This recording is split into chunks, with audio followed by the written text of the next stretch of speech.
2 हिजरी से ही रमजान के रोजे फर्ज किए गए और रमजान की 17 तारीख को यानी 13 मार्च सन 624 को इस्लाम की पहली जंग लड़ी गई, जो कि जंगे बद्र के नाम से जानी जाती है।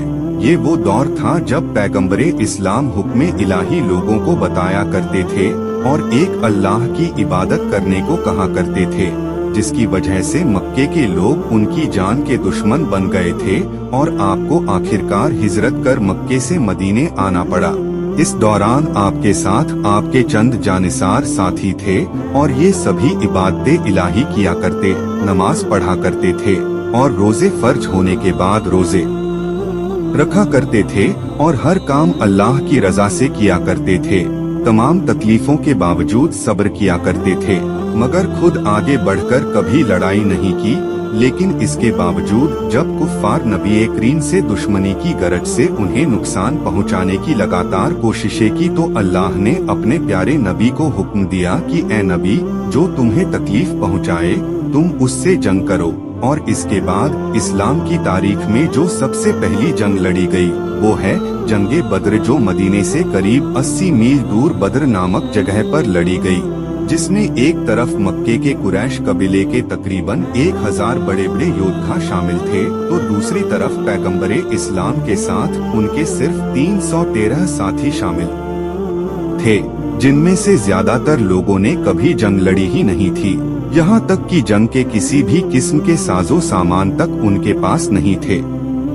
अभी जंग शुरू भी नहीं हुई थी कि उसके एक दिन पहले ही अल्लाह के नबी सल्लल्लाहु अलैहि वसल्लम उस जगह पर सहाबा के साथ आए और एक डंडा लेकर लकीर खींच गोल दायरा बनाया। किसी की समझ में कुछ नहीं आया तो सहाबा ने वजह जाननी चाही, तब अल्लाह के रसूल ने फरमाया कि इस जगह पर अबू जेहल मारा जाएगा।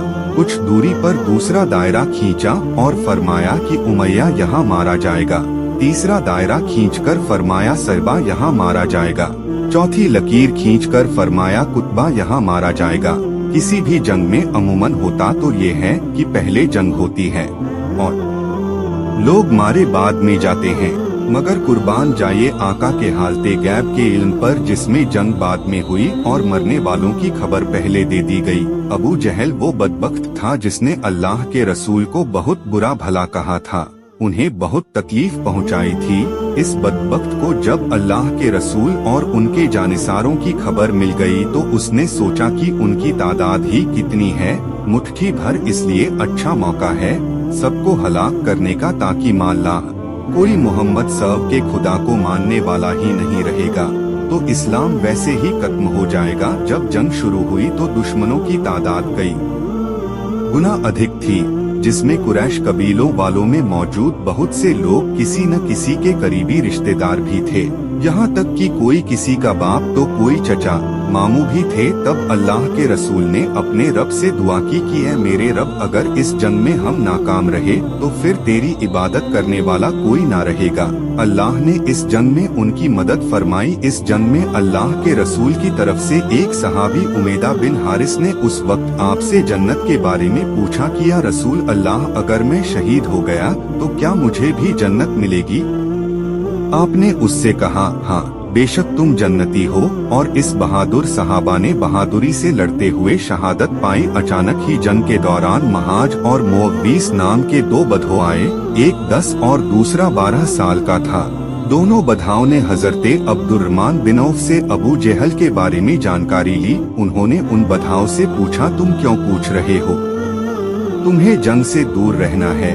मगर उन बधाओं ने कहा, वो गुस्ताख हमारे आका ए करीम साहब को गाली देता था, हम उसे मारेंगे। कहते हुए दोनों हाथ में छोटी तलवारें लिए वे दुश्मनों के लश्कर में घुसते चले गए। वे अबू जेहल तक पहुँचे और ऐसा मारा कि वह जमीन पर गिरकर तड़पने लगा। अबू जहल को भी ये खबर लग चुकी थी कि मोहम्मद साहब ने उसके शहीद होने की जगह के बारे में तक बतलाया है। तब वह अपने साथियों से पूछने लगा कि क्या यह वही जगह है जहां लकीर खींची गई थी। उसके साथियों ने हाँ कहा तो वह छटपटाते हुए दायरे से बाहर निकलने लगा, लेकिन नहीं निकल पाया। तब साथियों से कहने लगा कि मोहम्मद साहब की भविष्यवाणी को झूठी साबित करना है, मुझे इस दायरे से बाहर निकालो। साथी उसे उठाने के लिए झुके ही थे कि अबू जेहल ने दम तोड़ दिया। जंगे बद्र में अबू सुफियान के 3 बेटे इस्लाम की मुखालिफत में लड़े, मुआविया, हंजला व अम्र। हंजा हजरत अली करामल्लाहु ताला अन्हु के हाथों कत्ल हुआ। अम्र कैदी बना और मुआविया मैदान से भाग गया था। इस जंग में 70 कुफ्फार शहीद हुए और इतने ही घायल हुए। कुछ को बंदी बनाया गया तो कुछ जान बचाकर भाग गए।